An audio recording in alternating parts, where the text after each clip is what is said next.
Exercise number 142. Mr. Vice Chairman, sir, I have very carefully listened the honorable members who have taken part in the debate on the working of the ministries under my charge. Sir, the ministries of Agriculture, Irrigation, and Rural Reconstruction cover a wide field, and the time that was allotted to it nearly has not done justice to the subject, and it has done least justice to me because I will have a very short time to reply to points that the honorable members have raised, because two more bills have been listed for today before this house and they have to be passed by the evening.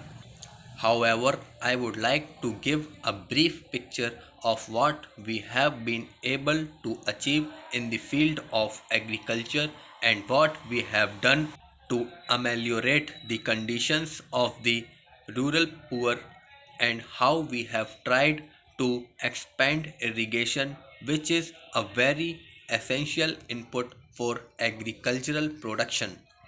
When Mrs. Gandhi, our Prime Minister, took over last year in January, the picture of agricultural sector was bleak.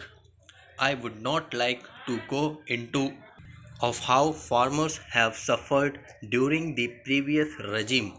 Most of my friends from this side have tried to give some idea of how prices of agricultural commodities crashed, how market suffered for several days, and how agricultural commodities rotted on account of rain and bags were not supplied. Sugarcane had to be burnt, which was standing in the field, how potatoes rotted in the mandis, how wheat was not lifted from the markets, and the unscrupulous traders, in collusion with the state agencies responsible for purchase, fleeced the farmers. This was the situation when we took over. The biggest difficulty in our way was the immediate need to provide relief to drought stricken areas. We had been passing through the severest drought of this century in 1979 and in 1980. The relief which was provided was not found adequate. We started sending central teams again to the states. The Prime Minister started visiting the interior areas herself. Money was found in spite of a very tight financial position. Food grains were rushed to the affected areas. Under the Food for Work program alone, about 20 lakh tons of food grains were distributed during the last year, and even in the previous year, sufficient quantities of food grains released under the Food for Work program was to the level of 28 lakh tons. Even water supply was arranged through trains and trucks. We did everything we could to save the Rabi crop last year. You know, sir, the various directives were issued at the instance of the Prime Minister.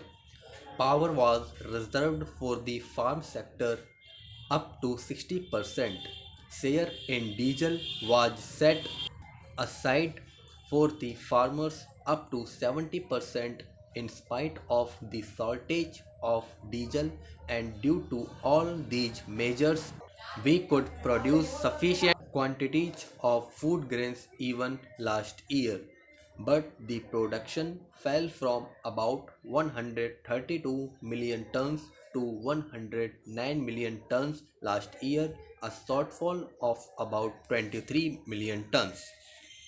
According to recent estimates, it should have been 128 million tons for 1979-80, but compared to the production of 109 million tons last year, with our efforts and the hard work of the farmers and their faith in the government that they would get fair remuneration for their labor. This year, we have been able to achieve a production of about 133 million tons, which is 1 million tons more than the production during the year before last when it was about 132 million tons. This is not a small achievement to make up the loss of about 23 million tons and then to go back not only to the level of production, the level of highest production, but also to exceed it by 1 million tons. We also exceeded in some of our most important food crops like wheat and rice. The previous highest production in rice was about 53.8 million tons. We have produced 56 million tons this time. The previous highest production in wheat was 35.5 million tons. We expect a production of about 36 million tons in wheat this year, and this is not because the weather was good. It is a very wrong impression amongst my friends that this is only because nature helped us this time. Well, we are grateful to nature. If nature had helped us, we are lucky. If nature did not help the earlier government, they were unlucky. But a lot of planning and hard work has gone behind this achievement, and I can say with pride that the agriculture ministry, the officers, and the workers have worked day and night. I have been able to do my little bit as minister in charge because I was charged with the responsibility of looking after the welfare of the farmers and to look after the reconstruction of the rural areas by the Prime Minister. Thank you.